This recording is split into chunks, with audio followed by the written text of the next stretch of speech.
on the air. Good morning, good morning. How do you do? I'm Mike Amos. He's Bill Rice Jr.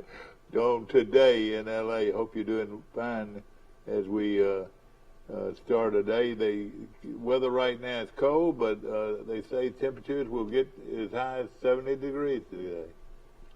Leave it like that bad. Forever, as far as I'm concerned. And of course, that is ideal. I would think the weather if it's 70 degrees outside. Don't have to really run your heater too much, and don't have to run the air conditioner either. Save your money. Of course, we're still talking about all these coaching changes and all these guys making huge money, and of course, you should have stayed in coaching, Mike. You were in it for a little while. I know we were waiting on Coach our Troy University athletic director. Brent Jones to make a decision on Troy's next coach, and like I was just mentioning it to the chancellor last night. He said, "Well, he said that everything's doing well. So if he says that, I'll go along with it." I've got confidence in the people that are making the decision. No question. I don't have any inside knowledge, or I don't have any one person I'm pushing. I just hope they get the right person. And man, I would think there's a lot you could sell with Troy football. I would too, and I'm sure there's a lot of anxious people out there that's trying to decide what they want to do. And of course, not just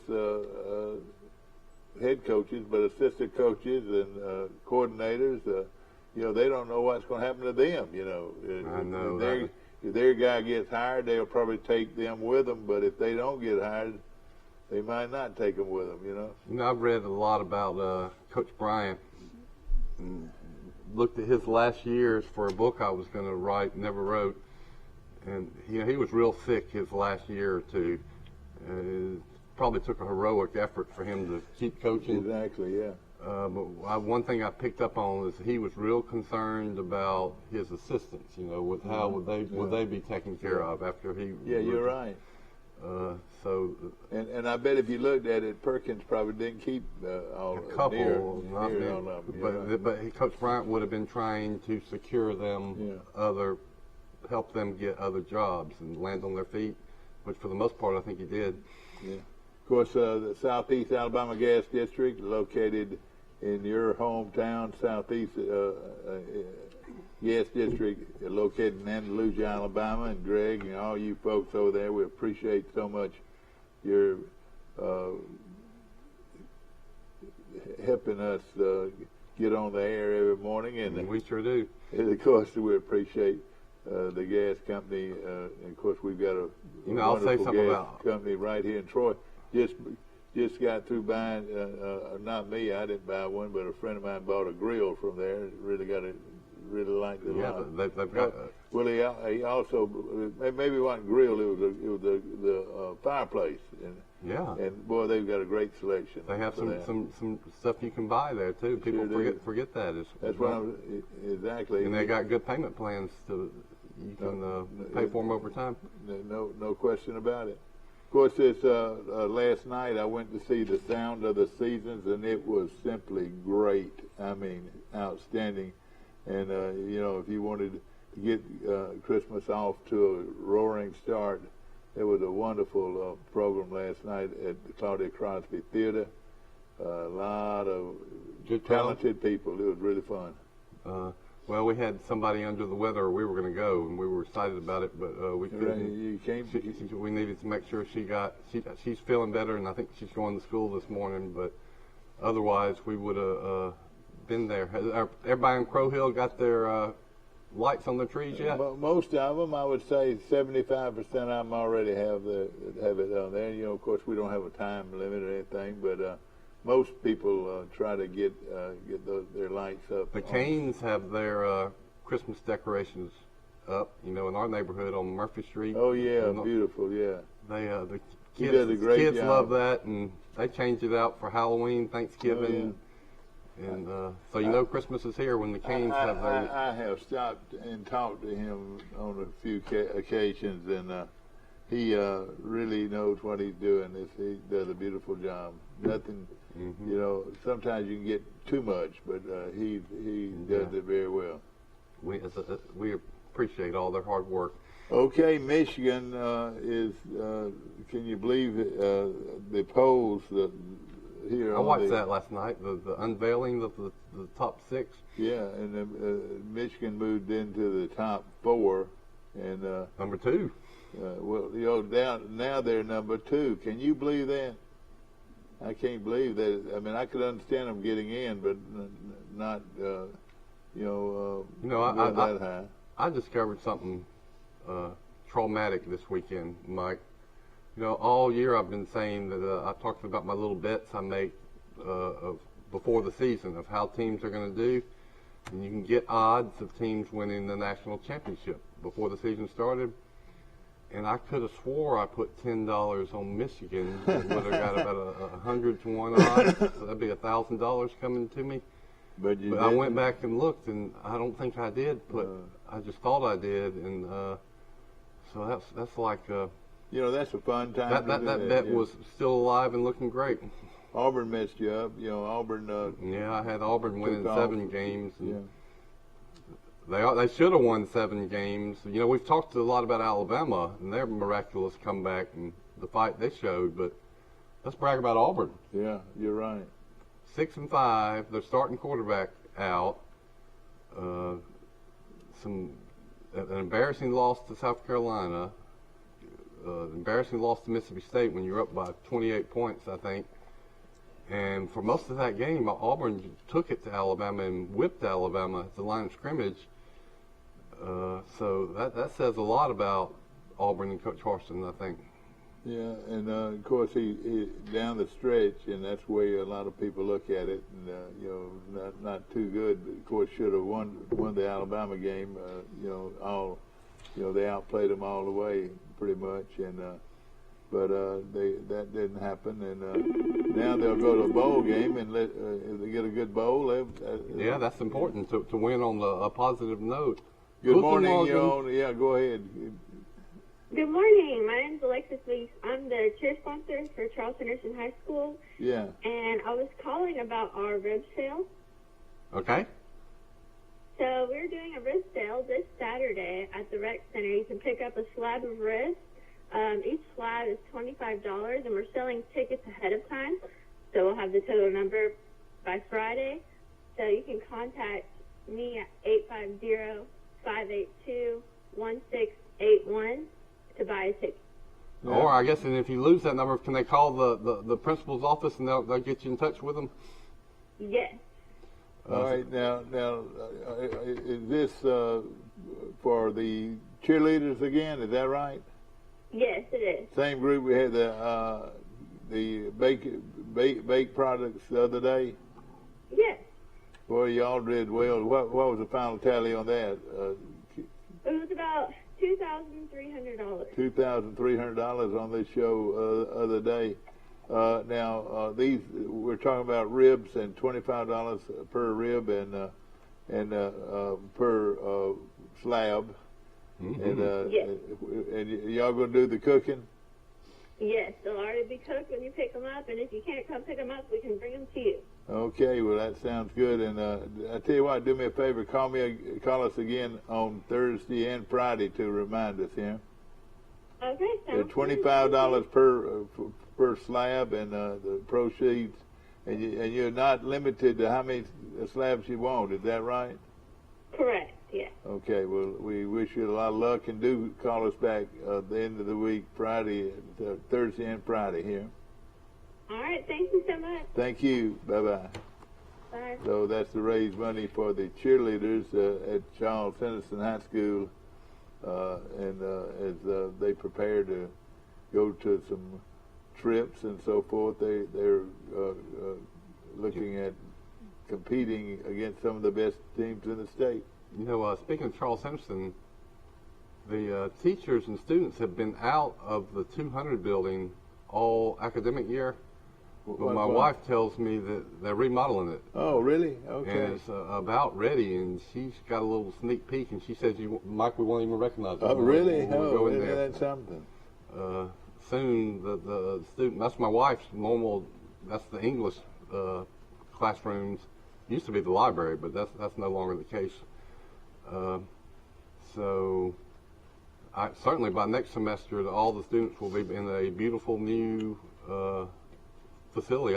They've completely changed the flooring and walls and paint, and I don't know what else they've done, but I can't wait to see it.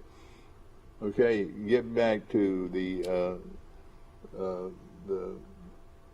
college football playoff rankings, you've got Michigan Georgia 1, Michigan 2 now, Alabama 3, and Cincinnati 4. So who would play who? The first will play the third? The fourth. The fourth. First would play the fourth, and then if things remain the same as it is right now, Alabama would play Cincinnati. Is that right? Nope.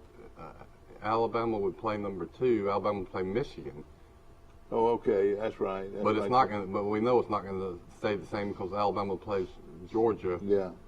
Alabama. So let's say most everybody thinks Georgia's going to beat Alabama, and most everybody says that even if Alabama outplays Georgia and loses in overtime, that they're not going to get a chance as a 2-loss team. Let me tell you this. So that would leave Georgia. Alabama would kick out. Number 5 is Oklahoma State. If they can take care of business in their championship game, they would move in. So it would be Georgia and Oklahoma State, and then Cincinnati and Michigan if they took care of business in their conference championship games. Who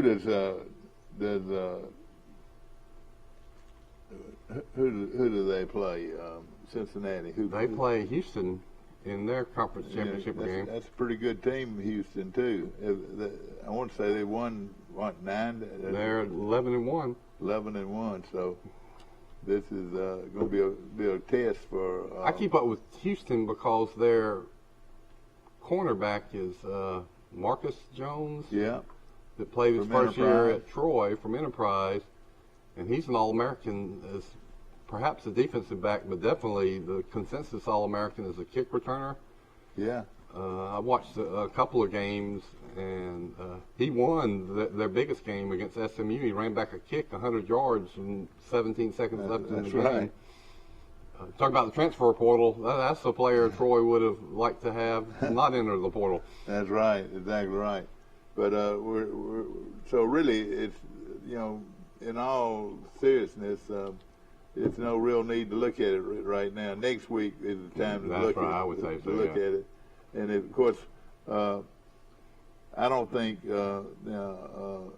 Alabama will have a shot because they would have would have lost 2 games. And but let me you know me, I'm a contrarian. Let me throw out a hypothetical. All right. Alabama loses in overtime in a game that you say, man, Alabama should have won. Yeah, they're just as good as Georgia. They're the only team that can beat Georgia, but they lose. So they've got 2 losses. But then also say that Cincinnati loses. Yeah. Say that Michigan loses to Iowa. So who are you going to put in? I would still think if Alabama had 1 loss to Texas A&M on the road on the last-second field goal and outplayed but lost to Georgia, Alabama would still have a very strong case if everybody else lost. But I can read the tea leaves and I hear all the pundits, and they do not want Alabama. So I wouldn't expect that, but I still think Alabama, if that happened, would have a good claim. Yeah, but another thing, they'll look at Auburn, they'll say, well, Auburn should have beat Alabama, that type thing too. So I think Alabama's going to have to beat Georgia. And let me tell you, I'm not as negative about that as you think. Georgia is going to be scared to death. I'm telling you, it's much more pressure on Georgia than it is on Alabama. The pressure is off of Alabama, and it's strictly on Georgia. And Georgia, they're very good on offense, but they're not great. They're not great, using the word great. They're great on defense. Don't you agree? I agree. Yeah. So Alabama got a shot. And Of course, luck has a lot to do with it, and you know, Alabama's Alabama. They've been there before, and of course you can say Georgia has too. But like I said, I would think Kirby Smart has got more pressure on him, Rice, than on him. The one thing Georgia has going for them is they got a mulligan. Even if Georgia loses, everybody says Georgia's still in the playoffs. So Alabama probably has to win to get in the playoffs. Georgia could lose, and they're still one of the top 4 teams. But I'm with you, Alabama. I can see a scenario where Alabama could win this game. Yeah. I also see a scenario where they get soundly whipped. So I guess that's why they play the games. Exactly right. I want to say hello to my good friends at Premier Dodge Chrysler Jeep and Ram Trucks this morning, and of course Jason Gregory and his staff out there has got all kinds of big sales going on right now. And of course, you're looking for a new truck or a new car, or you're looking for a used truck, a used car. They've got a great selection of both of those at Premier Dodge Chrysler Jeep and Ram Trucks, and they'll beat anybody's deal, Bill. Nobody can beat their deals. Okay, back to our show. Of course, want to also mention Troy Bank and Trust Company. Remember, Troy Bank and Trust Company is the only bank you'll ever need. And I want to mention Sandbuck Insurance. Denny Sanford has been in the insurance business a long time. Has offices not only in Troy but in Enterprise and Andalusia for your insurance needs, and we appreciate them so very much. He's a good man. Good people working for him. We appreciate Sandbuck Insurance. They've been a great company for a long time, and they're also one of the fixtures on the square. They bought the old Rosenberg building and made it their corporate offices. Let me tell you something about Sandbuck. They have policies that date back to the 1800s. Do they really? When Troy, when it was, the bank was under another name, you know. I'm not surprised. Well, what was the name of that bank? F&M Bank. F&M Bank. F&M Bank, and that was the two banks were Troy Bank and Trust Company and F&M Bank, and they had contracts on bodies. Well, see, one of them is right across the street. The jewelry store right across the street, and Douglas Brothers. Yeah, Douglas Brothers. They go back to I want to say 1860. 69, something like that, or right. It's the oldest continually operated. Yeah. No, it's not. It's the second oldest. The Troy Messenger is by let me finish. By one family. That's right. Oh, yeah, you're right. That is amazing. The Qualls are family. Guten Morgen. Morning. Mike Amos calling in from Grayton Beach, Florida. How's the weather down there? I mean, it's a little chilly right now. It's around, I guess, 46, 47. It's supposed to be sunny and pretty, though, the rest of the week, they say. Yeah, I tell you, it's beautiful up here. And like you said, the temperatures will be right up around the 70s this morning, before we get going real good today. Well, Mike, Rice and I have been looking at this, the top four. Does that suit you? Well, I mean, as an Alabama fan, I mean, it would be better to be two. If you played a close game, you could possibly, have a case. Say you got beaten overtime or a last-minute field goal to, say that you're the fourth best team. Michigan got a lot of praise for beating a team that now has two losses. So kind of interesting in my opinion. I mean, I don't think nationally people realize how heated the Auburn-Alabama game is and how tough of a place Auburn is to win. They just look at that as Alabama's a 21-point favorite. Should have blown them out. Yep, good point. a few people get it that, you know, this is no normal game. Anytime you can beat Auburn by 1 point, outplayed or not, you'll take it. A&M not you know, beating Ole Miss and losing that game to LSU really hurts Alabama too, because now you got A&M with 4 losses, and that's not helping. You know, I would say though that Alabama won the SEC West. The SEC West is tough, man. I mean, top to bottom, there's not a bad team. I mean, you say the worst team is LSU, and you watch LSU the last couple of weeks. They should still have some horses. The worst team. How many teams would want to play LSU at their best? Not many. You're right. You still got to think Alabama would be the favorite against everybody except Georgia. I think so too. I mean, if you're picking the 4 best teams, and if that scenario comes down where Georgia wins, but it was a 50-50 game, I mean, you say you put Alabama up against Michigan, you put Alabama up against Cincinnati, you put them up against Oklahoma State, Notre Dame is another team. Alabama would be favored and would beat all of those teams. So that's right. Would be favored in all of them. I read an article yesterday that Johnny Williams was the consultant to Jacksonville State that helped hire Rich Rodriguez. That was an article. That's right. I bet he had a lot to do with it. And Rodriguez going to Jacksonville State, and that gives him instant exposure, don't you think? Credibility. I think Jacksonville made a good. They're bringing in a named coach, Mike, and tell us his background. West Virginia, Michigan, and Arizona. That's 3 pretty good coaches. He was head coach of all of those 3 teams, and now he's at Jacksonville State. And offense coordinator at Ole Miss, offense coordinator at Clemson, offense coordinator at Tulane. Yeah, he is was a big-time coach. I saw a story this morning where he shot down the rumor that Mrs. Rodriguez nixed the move to Alabama 15 years ago. Well, did somebody bring that up? Yeah, in the press conference he spoke about it when he was introduced to Jack. What did he say? He said, that's not true, that's a myth. He said, my wife has always supported me wherever I wanted to go, but he kind of, to me, my eyes, he kind of evaded the question. I mean, well, you were offered the job at Alabama. Why didn't you go then? I know it. Why didn't you go to? So it wasn't the wife; it was you that decided you didn't want it. That would have been replacing Shula. Was that right, Mike? Yeah. Well, I tell you what. Why doesn't Mike Shula's name ever come up for any of these head coaching jobs?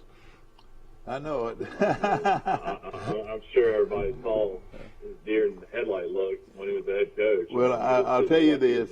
I'll tell you this, and I know this personally.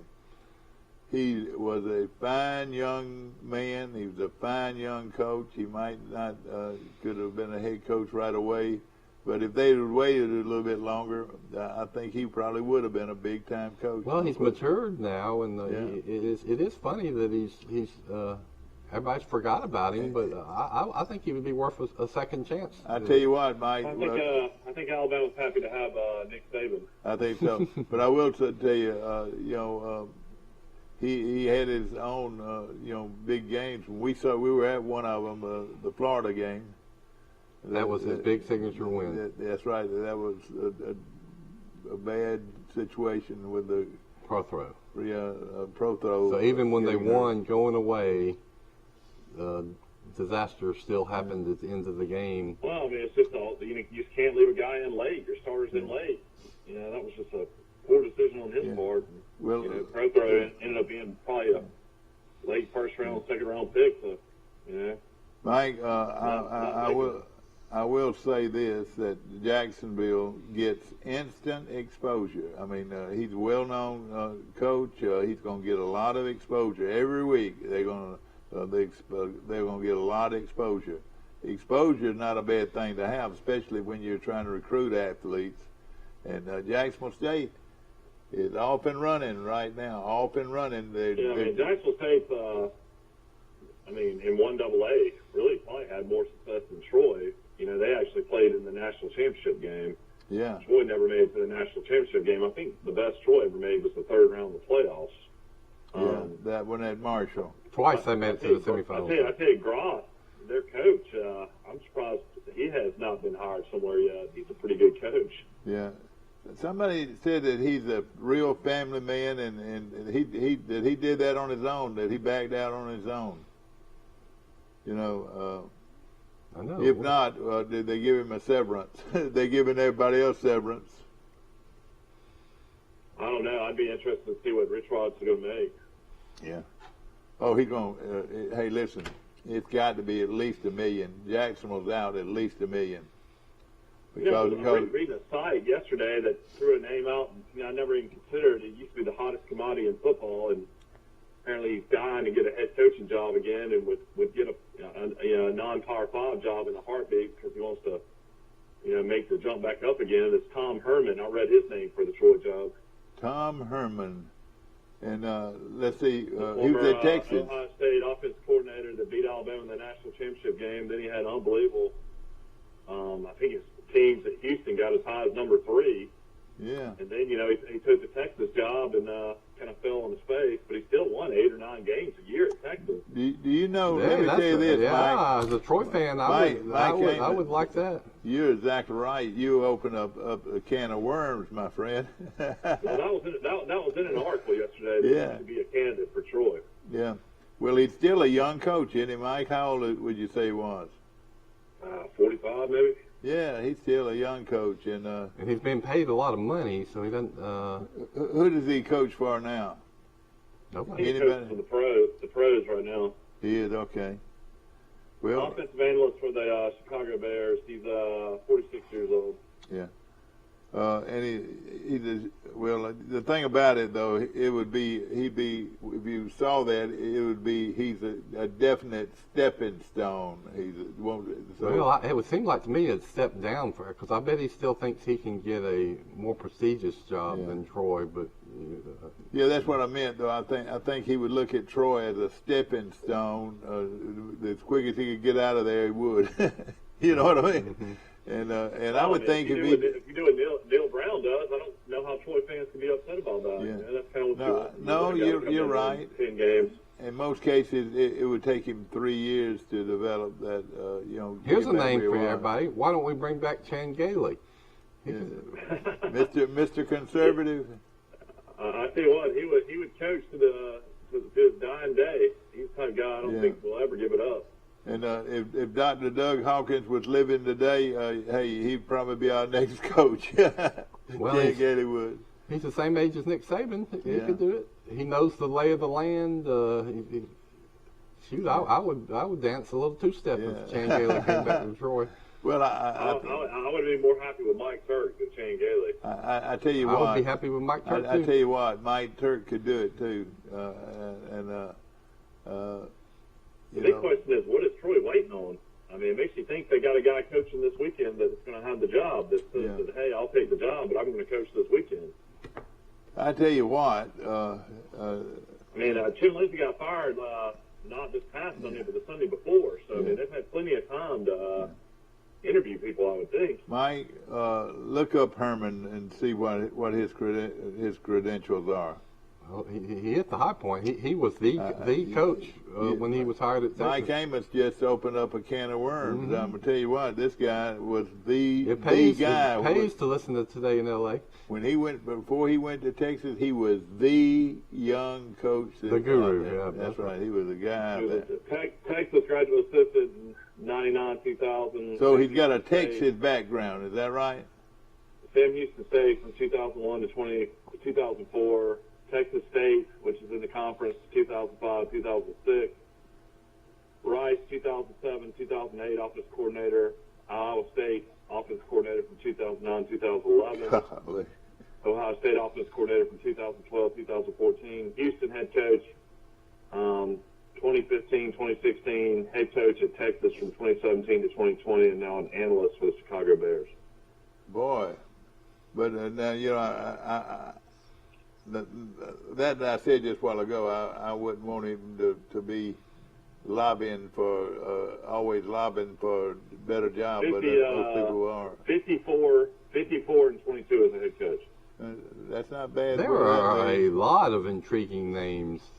You say, why wouldn't we had a coach hired yet, but there's a lot of moving parts, and I don't know that you have to just rush it. Well, let me tell you this, unless they're satisfied with their recruits already, and they got and they were able to hold on to their recruits, Troy, because those guys can go anywhere they want to. Troy only has 5 commitments. Somebody told me Michael might have said that. See, it's an advantage for the smaller schools to jump right in there on this early scholarship signing deal, because right now you've got a head start over the other guys, right now.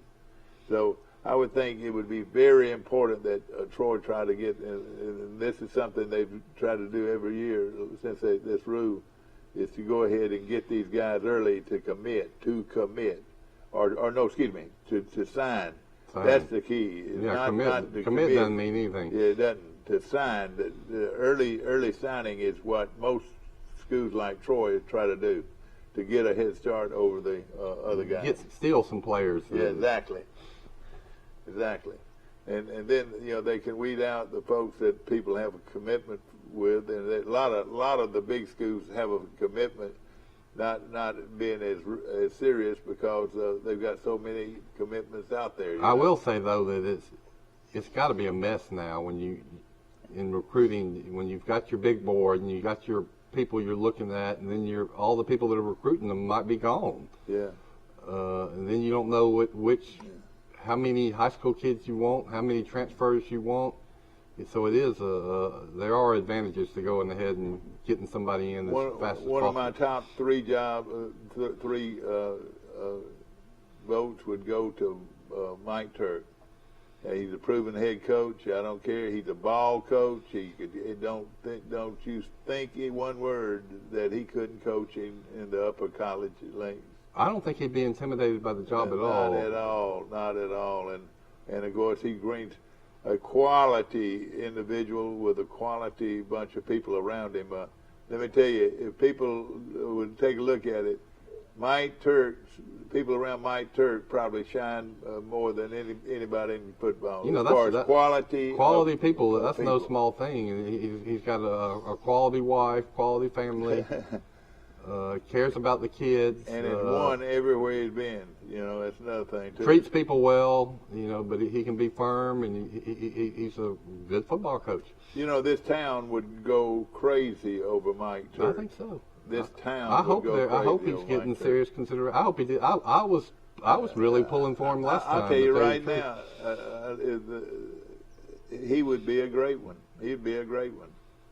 I would love to have Mike Turk. He would win. Well, he's got plenty of coaching connections. I mean, the former South Alabama coach would probably come, and Eddingfield would come back, and a lot of that stuff would come. Yeah. Pat Stewart was the defensive line coach at Jack State this year. So I'm sure. I think Mike would. He would get those diamonds in the rough in high school, and be everybody's blowing off high school recruiting, but if the few teams that still focus on it and can get these players and develop them and redshirt them. So he would be a guy that would need time, and I would hope he would be given time if he got it. I mean, somebody say, "Oh, what you talking about?" Let me tell you something. I'm talking to you about a ball coach. This guy right here, Mike Turk, is a ball coach. Nothing is official in Chip Lindsey to Central Florida either, Dad. I looked at that all day yesterday. Well, that was on a personal basis. I heard through the grapevine on that some of the people at Troy were talking about. You got to look at Jeremy McClain when he made the hire of Chip Lindsey. Summerall was a candidate last time, the Kentucky coach, Tommy Robinson, Derek Ainsley. Will Hall, the Southern Miss coach, was right in the mix.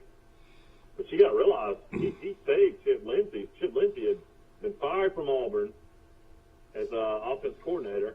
He can't find a job anywhere. He ends up going with Les Miles to Kansas. We know how bad Kansas' program is.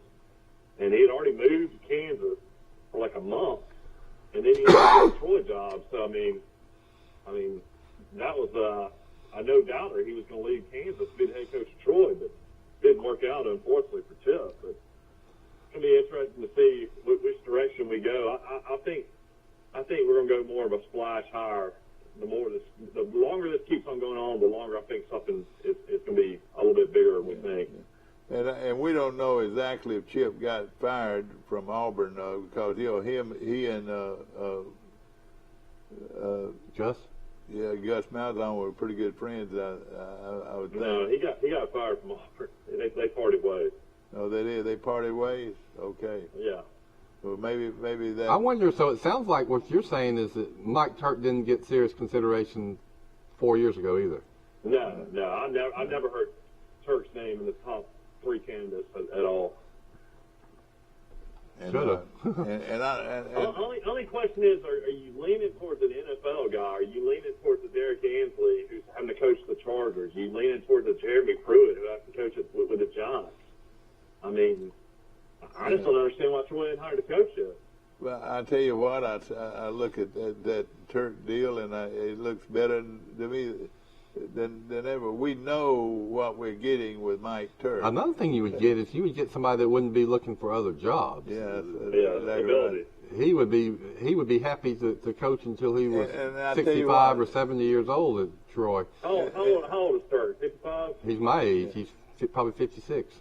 I tell you what, too, he's but he is beloved by people not only at the university but all the city of Troy and this surrounding area. People that don't love Mike Turk don't know Mike Turk. He is a great person. Well, he's man. He knows what is Troy's recruiting core area. Yeah, I would think of the Wiregrass, Florida, Montgomery. Yeah. Man, he knows that like the back of his hand. Yeah, he sure does.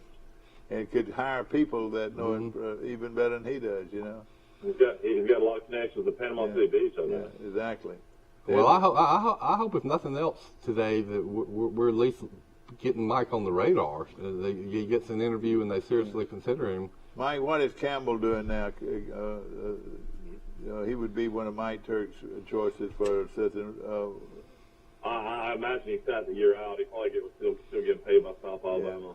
But of course, he's a good football coach too, and I could see. I mean, if you lean towards coaches, I mean, I'm sure Larry Blakeney is very much involved in this search. I would imagine Larry has been talked to many times about his former players, Derek Ansley, Jordan Levin. I would imagine, other former Troy coaches have been in the mix as well. You know, they like certain guys. You know, Pete Golden was at Delta State when Campbell and Rick Rhodes were at Delta State. And who is Pete Golden? That's Pete Golden's Alabama's defense coordinator. Oh, okay, yeah. I got you think he's a candidate? Well, I mean, everybody says he's a young coach that's going to, eventually become a head coach one day. I mean, he's got a name recognition. Apparently, he's one of the best recruiters in the country. Yeah. You know, Interesting. I was thinking, and some of these people out there, some of my friends out there said, Mike, what are you talking about? What are you talking about? We got to have a bigger name than him. He just don't have a bigger name. He does in a 150-mile radius. He's got a real good name. To me. Mike? That parted ways for the day with Louisiana Tech. He's won everywhere it's been. Skip Holtz is a proven winner. Yeah, that's right. Yeah. I don't know if Troy would want to go in that direction. You'd have Lou Holtz at games, I guess. Oh, boy. Lou Holtz got about the same problem I got, Mike. But I'm saying that, and I'm not saying that as a show of weakness. I think he would be a good choice to revamp our program and could hit the ground running, Mike? I think the key is if you could get Summerall or Leslie as the head coach, somehow work out an agreement to get Big Tony back as your defense coordinator, that would be a slam dunk. That would be.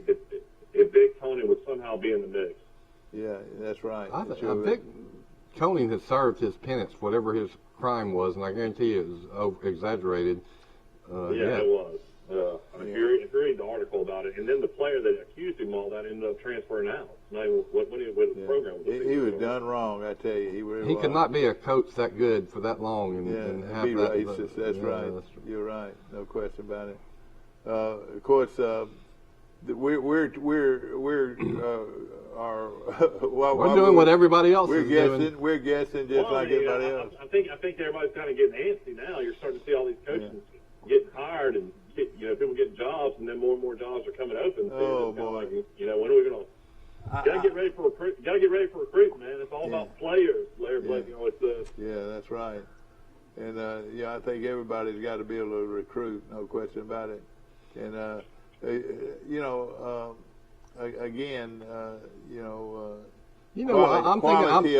quality of the person has a lot to do with it. And I'm going to go out. You can take a contrarian approach. Everybody's saying bring in a dozen transfers. That was the South Alabama model. Michigan State. It can work and it can backfire. What about the programs that say, no, we're going to take the 5-year approach and we're going to get some high school players, we're going to develop them, we're going to get good ones that everybody else is now passing on. So you might get more of a chance to get great high school players because everybody's looking at the portal. Yeah, that's right. That's right. There might be more of those available. But would you be able to keep your job, though? That's right. That's enough wins. All right, Mike. You need to give somebody 3 or 4 years to develop those players. You're right. Let's look at it right now. Interesting name for the Oklahoma job. Josh Heupel, the former quarterback at Oklahoma, had a great year at Tennessee. Was pretty good at Central Florida as well. They're linking that name to maybe the Oklahoma job. Was he a former quarterback at Oklahoma? I didn't know that.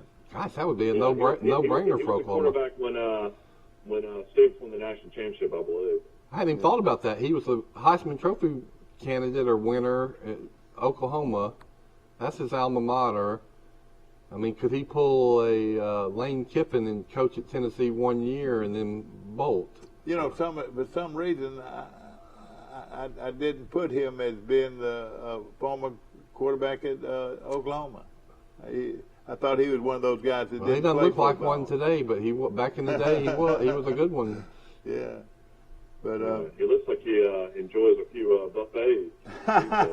Does he? Oh boy! Of course, take for instance Nebraska.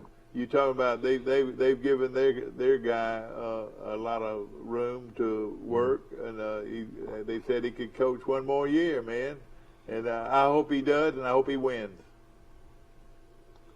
What do you think? They got a long ways to go. I mean, they're playing competitive, I guess. But I mean, as a fan, you're 3-9 in a coach's 4th year. I mean, I don't know how you have the patience.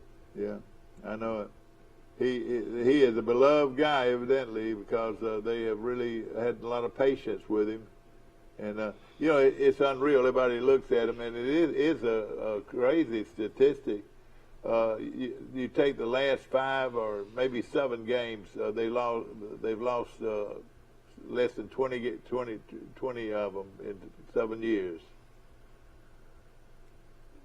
And to mention, Troy plays basketball tonight against Rush College. Yeah. I'm gonna wait and go Sunday. We got Southeastern Louisiana next Sunday. We're gonna take a short break, ladies and gentlemen. We'll be back with more from Premier Dodge, Chrysler, Jeep, and Ram Truck on the bypass.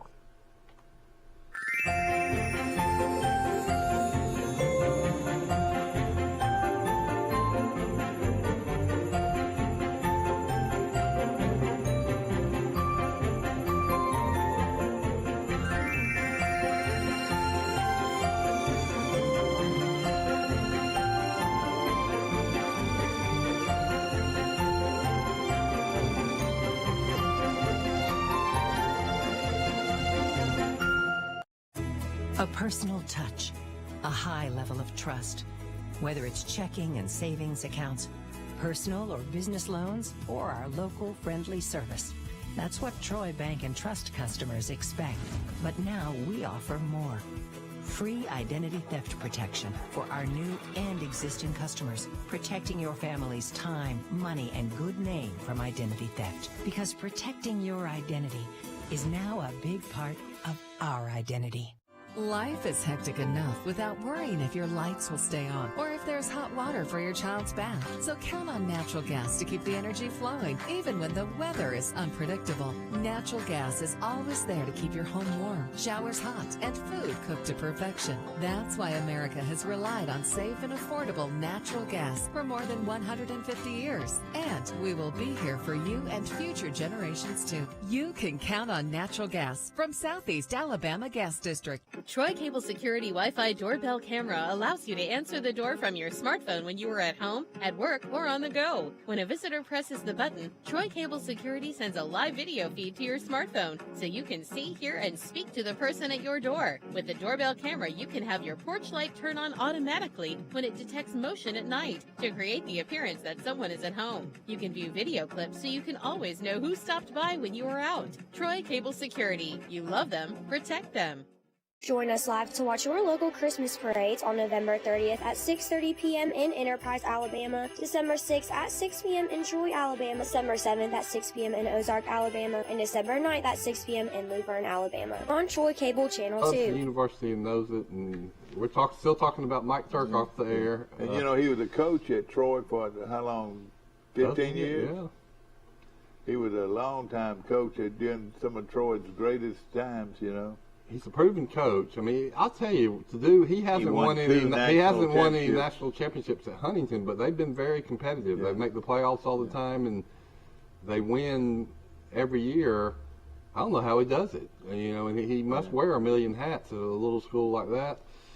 And of course, you know, he won 2 national championships as a player. I mean, he's Troy's golden boy, and you know. It wouldn't bother me at all if they brought him back. And I know I'm bringing up a subject that some of these people think I'm crazy. Hey, let me tell you something. Hey, I'm not crazy when he's talking about coaching. He can coach. I think he's probably hadn't been on the radar. And I wonder if the decision makers think, well, we don't want a Division III coach. But I think it would be very, very popular, Mike. Yeah. I do too, and I think from Phoenix City to the Columbus area, from the Pensacola to the Fort Walton area, from the Hattiesburg, Mississippi to that area, South it's Mississippi. Like who talked about Arkansas when they hired their coach, Coach Pittman? Yeah, that's right. He wasn't a name splash coach. That's right. But did it work out? I mean, exactly. He cared about Arkansas and had the right character and personal traits. Mike would probably be the same thing. I tell you what, somebody on that board ought to step up and say, hey, take a look at this guy. You got him right up underneath your nose. And, hey, I don't know, again, I don't care what anybody says. This guy can coach football, and he is one of the more beloved people in athletics. I want to say something. Period. Coaching football ain't rocket science. All these coaches, most of the coaches can coach football. That's right. I mean, they know how to play off a blocker and teach a blocking technique and, you know, the keys to being a quarterback. It's the other things. It's dealing with the alumni. It's recruiting. It's motivating players, having an eye for talent. I mean, I think Mike checks all those boxes. Yeah, in fact, and I'll tell you this: you can find great recruiters. There are a lot of great recruiters out there, and a lot of them have Mike Turk's background with theirs.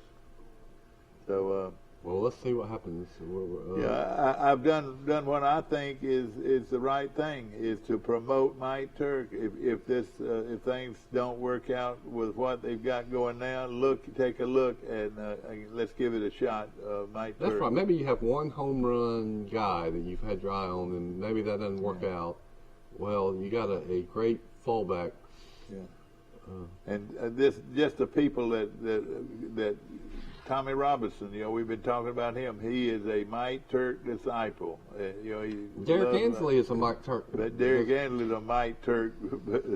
Hey, Mike Turk. Derek Ansley is now one of the highest paid assistant coaches anywhere. A star at Alabama as a coach, defensive coordinator at Tennessee. Yeah. Well, you know what he was? He was Mike Turk hired him as as a graduate assistant and then a defensive back coach at Huntington, and he right. didn't stay there for 1 year. He was with Mike for about 6 or 7 years. Yeah, he was there. You're right. In the building the Huntington program. Exactly. So it was Mike Turk who saw Derek Ansley as a potential coaching star. It's a game of football, and let me tell you this: there's not any coach out there, and I'm talking about you, just name them, that knows any more about football than Mike Turk. Period. Knows any more about football. I mean, he has coached it, and he played it, and he coached it over and over when he was at Troy. Let me tell you this. And who knows more about the Troy program and tradition and history? Exactly right. Give him a shot, man. I'll tell you. If he could just get a handful of the best players from Montgomery in the Tri-County area. Yeah, that's right. Dothan and Montgomery. He would be doing better than Appalachian State and Louisiana Lafayette and all those.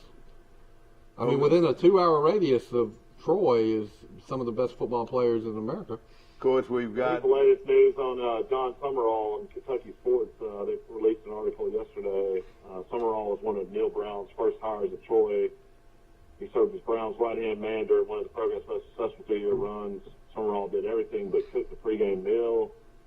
He was the assistant head coach, linebacker coach, special teams coordinator, and served as the program's lead recruiter in the state of Alabama. Summerall is from Huntsville, Alabama. He has deep ties to the area, especially recruited there at every level in the Sun Belt and the SEC. He checked all the boxes according to Bruce Feldman of The Athletic. He will be a coach sooner rather than later. He's 41 years old. So basically, a lot of people are promoting Summerall. Summerall at Kentucky, though, makes $850,000 a year. Wow. Well, it's a pretty good assistant job, isn't it? So really, about all Troy would have to boost his coaching salary $150 just to match what he has it. They're going to have to go over $1 million, it looks like.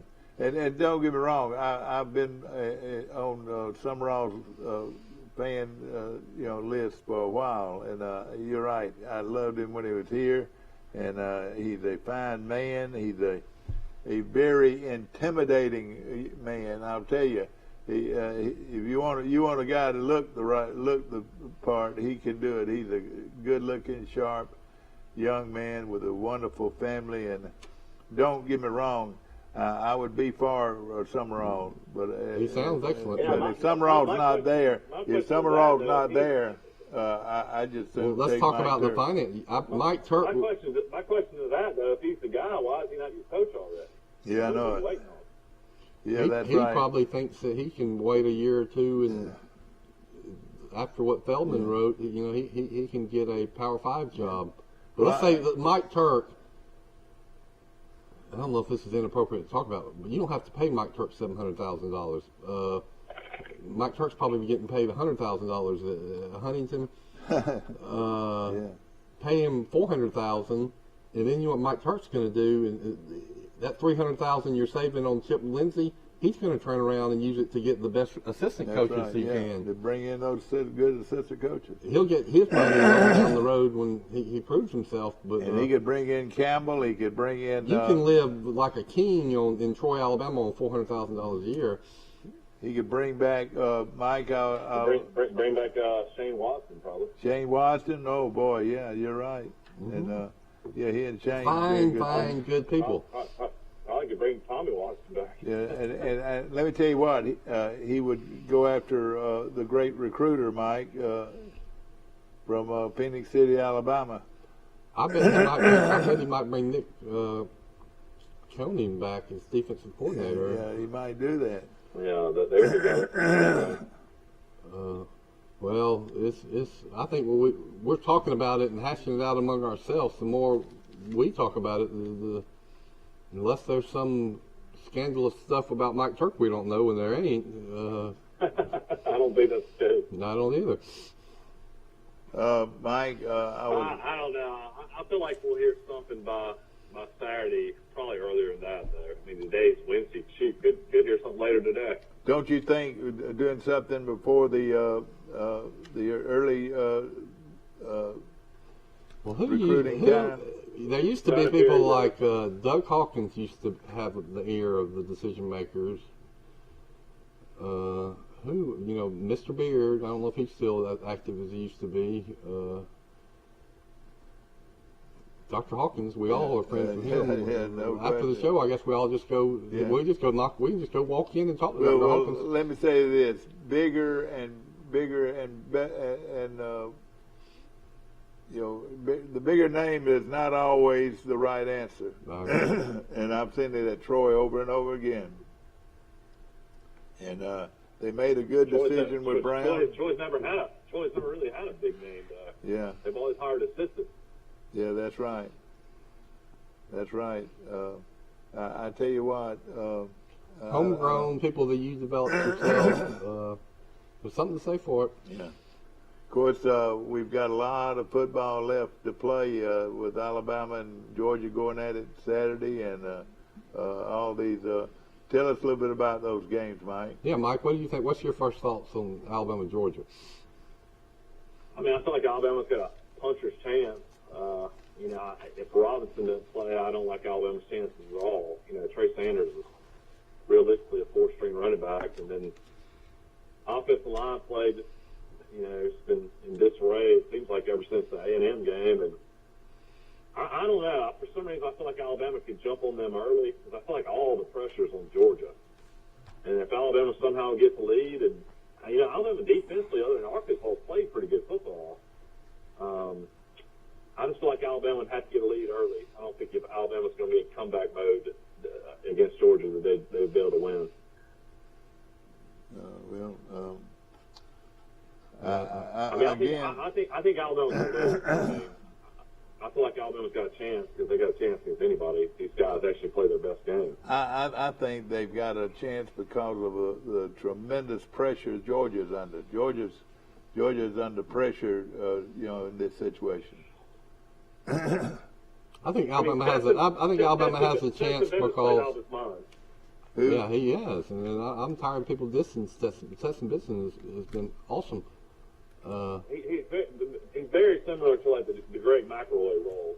All right, Mike, we got a call. We're gonna put you on hold. Good morning. You're on Today in L.A.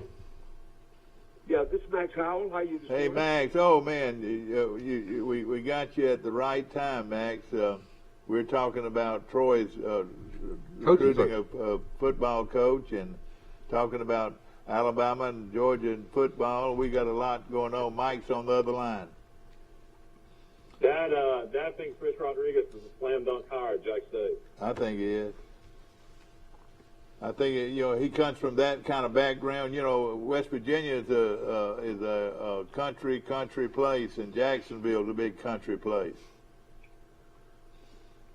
What do you think, Max Howell? Max Howell, one of the great prognosticators in America, is on the other line. Mike, have they decided on someone already? Nobody at Troy yet. I'm sure if Summerall would be the one that most people are talking about.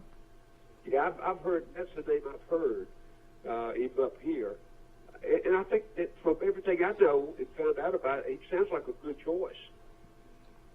You know who Mike? A lot of people think he should have been a choice last time before they hired Lindsey. Well, I think it just looks like to me where Troy is right now, where they'd be, to where I think they want to go. That age guy with that kind of background, where he is right now, he's got the experience that, like in West Virginia, he's been to Troy before. He understands the recruiting in that area. He understands the environment and what the fan base expects. I don't see how you may not keep him but 3 or 4 years, but to me, I think that's where Troy is right now. They're a school that it's going to be hard pressed to find somebody unless you get a 50 or 60-year-old in there. Yeah. And I don't think that works very well either. No, you're right. Well, we've been spending all morning saying why aren't anybody seriously considering Mike Turk? that would stay at Troy and does know and can obviously coach football, but we don't know if he's on the radar or being considered or not. Well, I've heard the same thing. You've heard, pro and con about that. And the only risk that a guy like Mike would have, which I don't know that it applies to him at all, but it's no different than taking a very successful high school coach. You don't know where they can move. And I'll go a step further. Are you real sure that Florida made the right choice in Napier? I mean, Napier never coached at that level as a head coach. He's been there. I believe he's at Clemson and other places, and he had a great track record. Can he recruit though at the next level? You can't win at that level in Florida in the SEC with the kids he had at Louisiana. Yeah. Well, I mean, it's mass payoff as far as his coaches, the search and changes going around. Lincoln Riley goes to USC, leaves Oklahoma. Brian Kelly leaves Notre Dame, goes to LSU. I mean, I've never seen it like this, Mac. Yeah. Well, it has been like this before, Mike. Do you know something, Mike? The whole game has changed. The transfer portal has changed recruiting. The big money, the big conference concept, 16 teams at least in a major conference, the big television contracts, the huge salaries they're throwing out. That's what's changed the game itself. You know something that Max that they're not mentioning, and it's happening all over America. It's happening in almost every football team.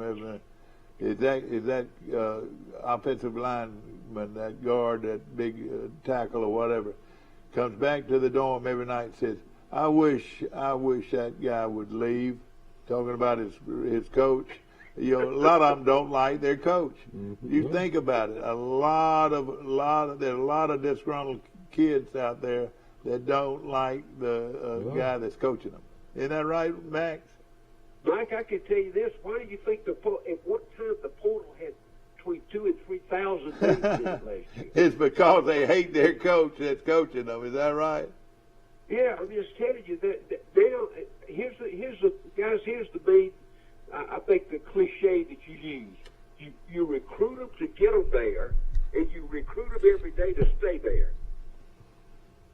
Yeah, that's right. Yeah. I mean, you have to. You can't snatch them around anymore. You can't berate them. You can't. That's right.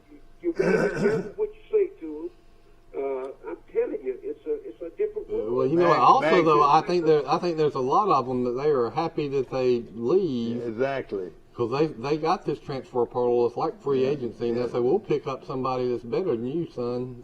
And you know what? The player, it's better on the player and on the coach. Well, that system started in a different way when they reduced the scholarships from 4 years to 1 year. That was the first step. That way you aren't really obligated to that kid for 1 year. Now, you don't want to run them off, because, if the kid will go back to your hometown, and that coach probably can't go back into that high school and recruit again for a while. So, I mean, it's become a psychological game as much as it has anything else. And I've heard the coaches say, the kids aren't any different than they were 20 years ago. That's a bunch of bull. Oh, yeah. These are the players now that come out of the great athletes. They've been told how great they were since they were they are different. So they've got an attitude about them. Some of that's warranted sometimes. But the system that they choose to go to has to be the right for them to continue before they go to, they transfer. I made the point earlier, Max, I'd like to hear your comments, that we've all talked about the portal. And I said, well, is there an opportunity for somebody that, because more and more teams are going to be getting their roster from the portal, what about these coaches that are contrarians and say, we're going to focus on some high school kids that now there's going to be more of them that are overlooked. Give them up, and then we're gonna groom them, and then we're gonna have good players 3 or 4 years from now. Let me give you an example of a team that did that. Clemson. What's their record this year? 74 right now, 75. Yeah. Dabo Swinney said he would never take a transfer student. Well, you see what he got. They made 2 major mistakes at the quarterback position. That's right. That is so right. Clemson actually finished 9-3, Mike. Yeah, but still though, you know. That's not qualifying for the national championship if they're accustomed to doing. No way. Yeah. Well, the other point, I think some teams are going to hit a home run doing that, but then the counter argument to my own argument is, yeah, you get the gems in the rough that everybody else is missing. The Wares, the Marcus Wares, and as soon as they show that they can play their first year, they're out of there going to a bigger school. Yeah. So, hey, you know what? Name Peyton Manning as the next head coach, or Eli. You'd get instant exposure. Well, I'll tell you what. If Heupel goes to Oklahoma, which Michael mentioned, which makes sense to me. It makes sense to me too. I've always said Tennessee needs to give Peyton whatever he wants and let him coach the Volunteers. Look, guys like this, you watch what those salaries are today. Peyton Manning, that bunch to take a cut pay. Yeah, that's right. He would. He'd love it. He would love it. I guarantee you. And hire you. Listen, if you hired Eli, you get his daddy and his brother, and the other brother Cooper would come out of the woodwork too. You have to understand that coaching at that level, guys, that's not a job. That's a calling. I'm gonna tell you, the dedication you got to do 24/7. There's not many of them to do it. I mean, those of them stay at the top, they get to the top. I mean, guys, basically, they don't have any other life. That's their life, 24/7. That's right. It's got to be in your DNA, and I think Peyton could be a great coach, but I don't think it's in his DNA that he don't want the hassle and all that hard work. Yeah. All right, Max. Of course, we're looking hard at Summerall, but Summerall, somebody is trying to. I would have thought if they were going to hire him, they would have gone ahead and done it. What do you think? I don't know that he's of what's left out there. There may be, there may be some other jobs. I would think Troy would be high on his list, if he has his to be the head football coach, because he's already been there. He knows the ground, the lay of the ground. He knows what the expectation is. He knows about the recruiting. He knows about the administration. To me, that's a perfect fit for somebody that's been there, moved on up, and then want to come back in a higher position. To me, that's a natural. Now, but got Louisiana Lafayette open too. Louisiana Lafayette is open. But what makes you think that's a better job than Troy? Yeah. Well, I mean, if you look at what they've done over the last 10 years, it's definitely a better job than other than the years that Neil was there. You ever thought about women, Michael? You ever thought about might have just be the personnel that was there? The job itself. Well, Husband won 9 games 4 straight times. Billy Napier won over 10 3 straight times. I'm just saying, as far as lately, Blakey struggled his last several years at Troy. And then Neil turned it around in 3 straight years. But the best the program's ever been, 10, 11, 10. But I'm just saying, Lafayette, you got a lot of athletes in the state of Louisiana. Yeah, you're right. Well, here's two things. One of two things happens like that. You're either a better place to recruit, which doesn't mean somebody from the outside can't come in there. Remember the numbers, that even though the 25 is a magic number, very few people say 25. 22 to 23 is what they say. Now, on the portal, that's dropped to about 16 to 17 high school kids. How does that count? How does How does the portal count? There's a couple other things that may play into that. One, academic standards may be lower if they can get the kids that can't get to school somewhere else there, or they bind the players. Yeah. Remember, I've been in the recruiting business for 25 years. It's nothing I hadn't seen. Yeah, they did go on probation when Husband was there. I guess so. Yeah. But Max, let me ask you this: how do they count the portal? Do they count it just like a high school recruit, or what? How do they count? They count it as a transfer. As a transfer, and all you're concerned about is 85 scholarships. Is that right? They still have to fit in that under that 85. They only got 1 year because of the pandemic last year.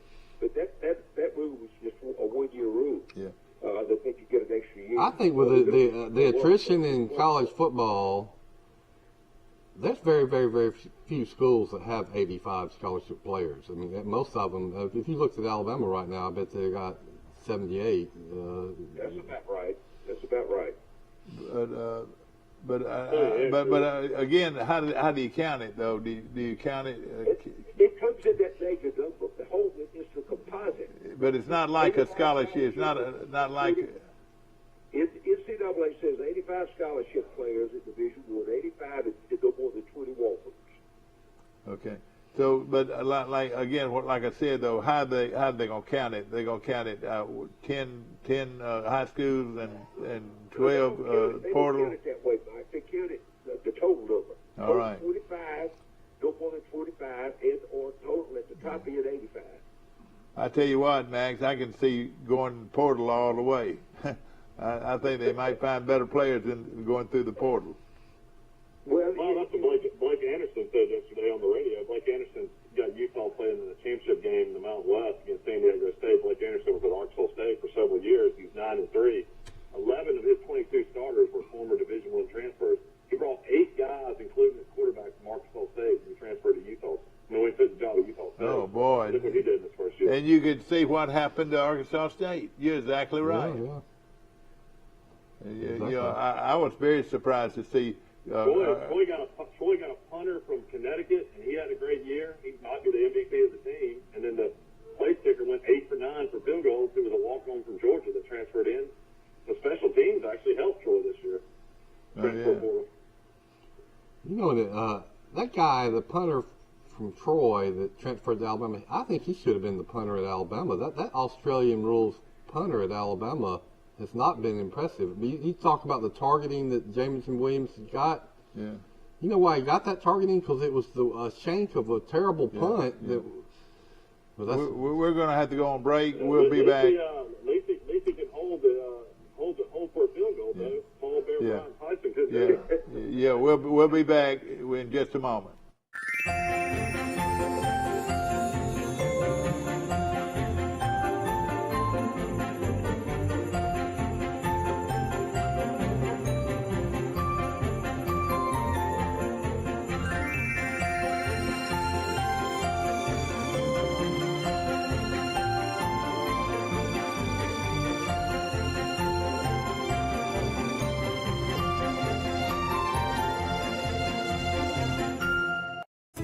A personal touch, a high level of trust.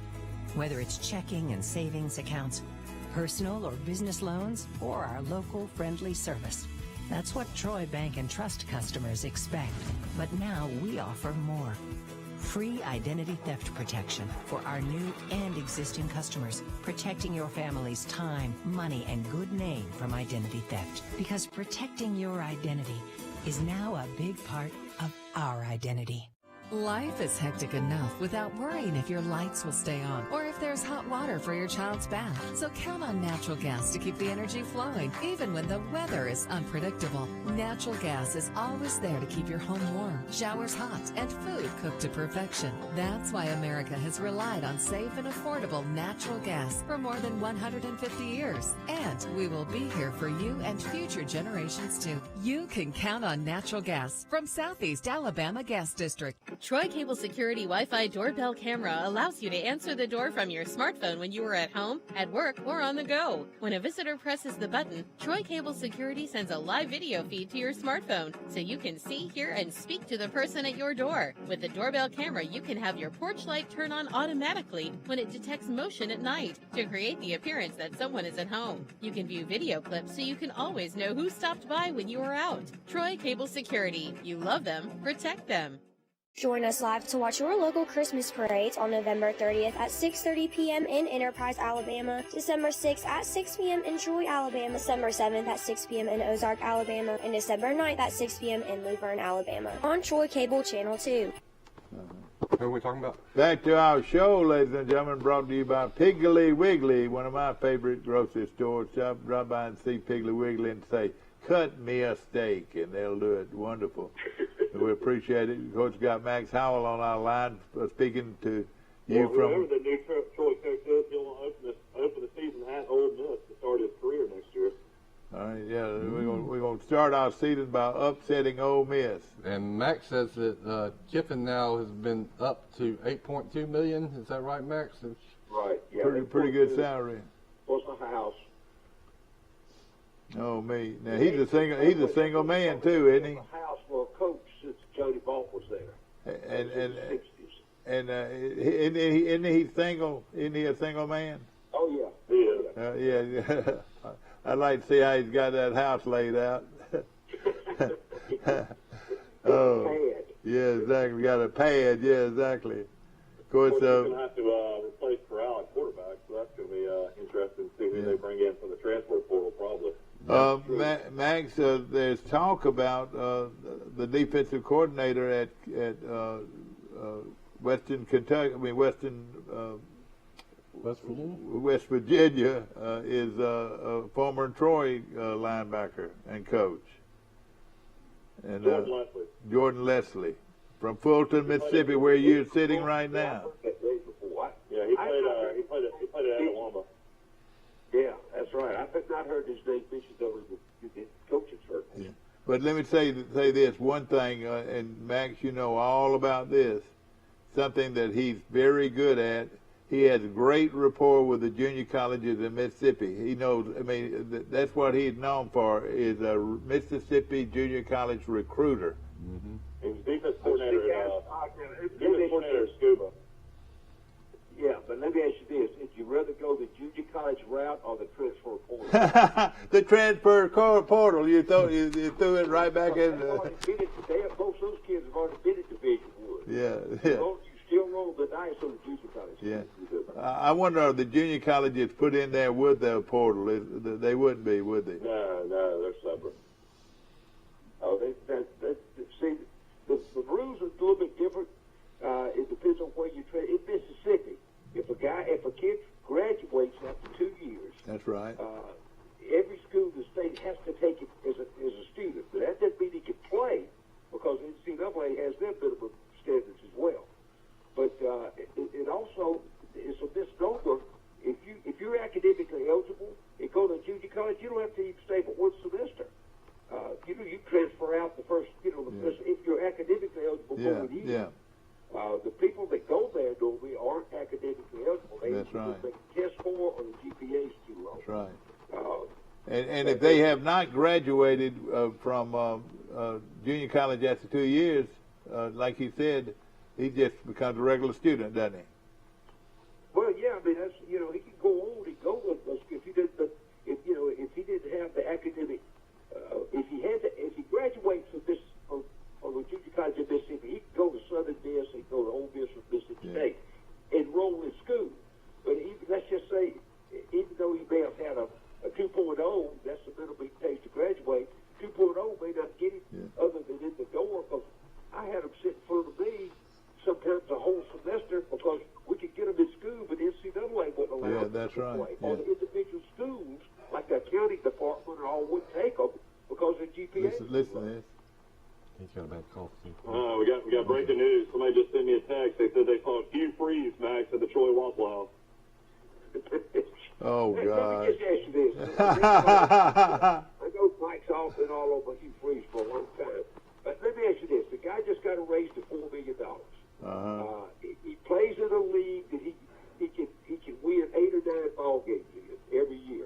They basically have no academic standards to take any kid that wants to get in school. So, with the track record that he's had, football field, but still got some baggage in his personal life. It'll take a while to outlive that. But why would you want to leave right there? I wouldn't leave for $4 million. I mean, he's making $4 million. They're about to join Conference USA. They're finally going to be in a conference. They've been an independent the whole time he's been there. So now they're like some people to play. And look, they got a great facility up there. I always say they pass the play on any Sunday. Get any kind of money they need to build another building or whatever. Max, very, very important to ask you about this, Max. Don't you think timing has a lot to do with this? Don't you think Troy needs to go hard for that first signing date? Well, no doubt about it, guys. I mean, see, that's the difference now. Let these coaches go everybody else in mind to do it, they're going to end up behind because, Florida is way behind. Napier is in an airplane every hour of the day now. Well, they only had like 4 or 5 commitments after they had a bunch of kids on the regular roster that were to transfer and all that. He's got his work cut out for him to try to rebuild that, from the first year. But timing is of everything right now with early. Look, December 15th, 2 That's weeks right. tomorrow. That's right. And didn't you see that most of the smaller Division I teams had an advantage with early signing? Didn't you agree? See, those high-profile athletes want to get through the recruiting. Most of them do. Some of them enjoy the chase, but most of them want to get through and go in. They going to stay in school. They just graduated in December. They want to play basketball and go to the prom and all that stuff. Otherwise, there'll be a few that'll hang around. They can't make up the mind, but the majority of them, I guarantee, is going to continue with their commitment and or sign on the 15th. Yeah. Okay, Max. Let's talk. While we got you, break down the Alabama-Georgia game. You think Alabama has a chance? Let me tell you, I have my best friend. You guys know who Pete Jenkins is. Pete and I had a conversation. In fact, I followed this conversation with Dick Saban yesterday. Coach Saban calls Pete Jenkins about everything that happens on the defensive side. I just want you to know that. But anyway, bottom line was this. In that game Saturday, Georgia was by far the best football team, but the best football coach is on the other sideline. So it's going to depend on what Alabama does, what they come up with. They're going to have to be very innovative, particularly with the offensive front. How they're going to protect Bryce Young is a major importance right there. I'll say this: if Georgia makes mistakes, Alabama will be all over it. They'll Saban will out-coach Kirby Smart, every day of the week and twice on Sunday, or twice on Saturday. So, I think the line is, I guess the line's still around 6. It was at 4.5. Yeah. I think it went to 6 after Alabama Auburn the other night. But I think it's going to be a great ball game. I think Alabama will play the best they played. However, I think all the pressure was Georgia. Yeah. Georgia, there's no doubt. Well, let me ask you this, and I keep saying this, and I think it means a lot. It seems to me that the real pressure is on Georgia, not on Alabama. What do you think? No doubt about it. I mean, Georgia's. Tell me the last time Alabama was an underdog. Yeah, that's right. Georgia, I think 2017, Alabama won 45-3, I think. Yeah, that's right. Whenever Mark Richt was there. And most of the time it looks like that Georgia will just try to run the ball in between the tackles. Isn't that what you see? I'm not really concerned about their offense, Mike. I'm concerned about what Alabama can do against that defense. Yeah, that's right. I mean, you think about that, those front that they had up front. I don't really believe they go to Georgia. I think the Atlanta Falcons just put on a different uniform. Yeah.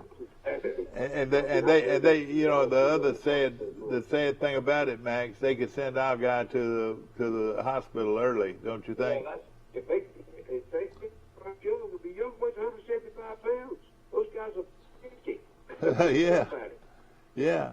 But I mean, what I'm saying, they literally could put Alabama's quarterback in the hospital, couldn't they? In a heartbeat, they can. You're absolutely right. So we're that far away from having the guy that dropped the snap from center on the extra point. Yeah. Boy, isn't that terrible to say. I think they got another guy that's kind of I don't recall his name. Michael, you may know. The guy that was he's a runner. Kid out of Texas, Josh. But he'd have to come out of redshirt. He'd be in redshirted, I think, Max. He'd have to come. He'd lose it.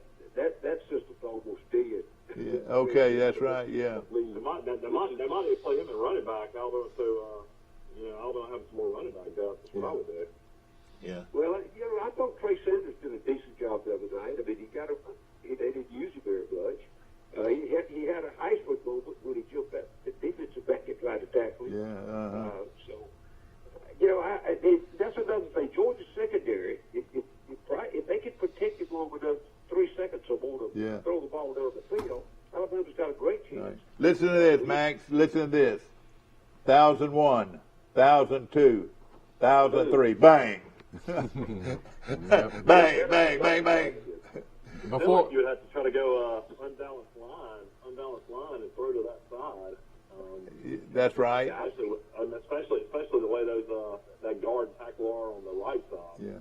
Right. The left side's all right. Yeah. Michael was wondering about why didn't they use the tight end more, but the reason you're exactly right. They moved the tight end in to give them a bit more pass protection. Is that right? Yeah. They had to have somebody chip somebody. I saw number 81 back in the backfield last week for a couple of plays when Robinson went out. Yeah. They used him at a block. Yeah. Oh, yeah. Surprised you don't see that more. Hey, that's a good. I like that. Yeah. Put a tight end back there to be your blocking back. Max, it's always good to hear your opinion of things, and of course, it's going to be a great game, no question about it. What you gonna have for dinner this week? Well, I think we're gonna probably just do steaks. These guys are pretty simple guys. They're gonna hunt. They'll hunt the morning, and then we'll throw 8 or 10 big sirloins on the grill, and probably do our traditional sides on that. Of course, at this time of year it's got cool. We cook out down on the river. They love that Mississippi blood pie for dessert. That's that big chocolate cake. You're making me hungry, yeah. No question. Pecans, and then we're going to throw a couple of scoops of homemade ice cream on top of it. Thank you so much for calling us this day. We look forward to talking to you soon here. We'll do it again. Call us after the big game. That'll be fun. Ladies and gentlemen, of course, this show has been brought to you by Premier Dodge, Chrysler, Jeep, and Ram trucks in Troy on the bypass, and they've got cars and cars galore, and they've got the best prices anywhere. Remember, nobody beats a Premier deal, nobody. And Rice, we appreciate you. We'll see you tomorrow, bright and early today in L.A.